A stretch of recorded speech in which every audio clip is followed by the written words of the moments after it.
41ನೇ ಪ್ರಶ್ನೆಯನ್ನ ಗಮನಿಸಿ. 1ರಿಂದ 6 ಸಂಖ್ಯೆಗಳನ್ನ ನಮೂದಿಸಿರುವ ಒಂದು ದಾಳವನ್ನ 2 ಬಾರಿ ಎಸೆಯಲಾಗಿದೆ. ಮೇಲೆ ಬರುವ ಸಂಖ್ಯೆಗಳ ಮೊತ್ತ 10 ಆಗಿರುವ ಸಂಭವನೀಯತೆಯನ್ನು ಕಂಡುಹಿಡಿಯಿರಿ. ಸೊ ಇಲ್ಲಿ ಒಂದು ದಾಳವನ್ನ 2 ಬಾರಿ ಎಸ್ದಾಗ ಬರುವ ಸಂಖ್ಯೆಗಳ ಮೊತ್ತ ಏನಾಗತ್ತೆ ಹೇಳಿ? 36.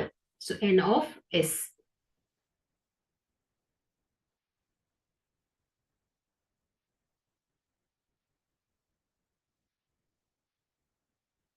ಸೊ ಇಲ್ಲಿ ಅಪೇಕ್ಷಿತ ಫಲಿತಾಂಶಗಳು ಅಂದ್ರೆ ಇವುಗಳ ಮೊತ್ತ ಎಷ್ಟು ಬರಬೇಕು? 10 ಆಗಿರುವ ಸಂಭವನೀಯತೆ.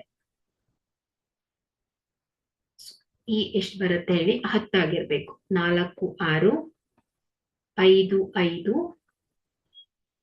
6 4. ಸೊ ಇವುಗಳ ಮೊತ್ತ ಏನಾಗ್ತಾ ಇದೆ? 10 ಬರುತ್ತೆ. ಸೊ ಹಾಗಾದ್ರೆ ಇಲ್ಲಿ N of E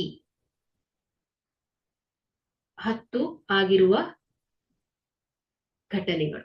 so n of E ಎಷ್ಟು ಬರುತ್ತೆ? 3. ಸೊ ಸಂಭವನೀಯತೆನ ಲೆಕ್ಕಾಚಾರ ಹಾಕಿದಾಗ P of E is equal to 3/36.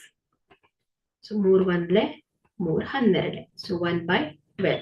So P of E. So ಇಲ್ಲಿ 10 ಆಗಿರುವ ಸಂಭವನೀಯತೆ 1/12 ಆಗುತ್ತೆ.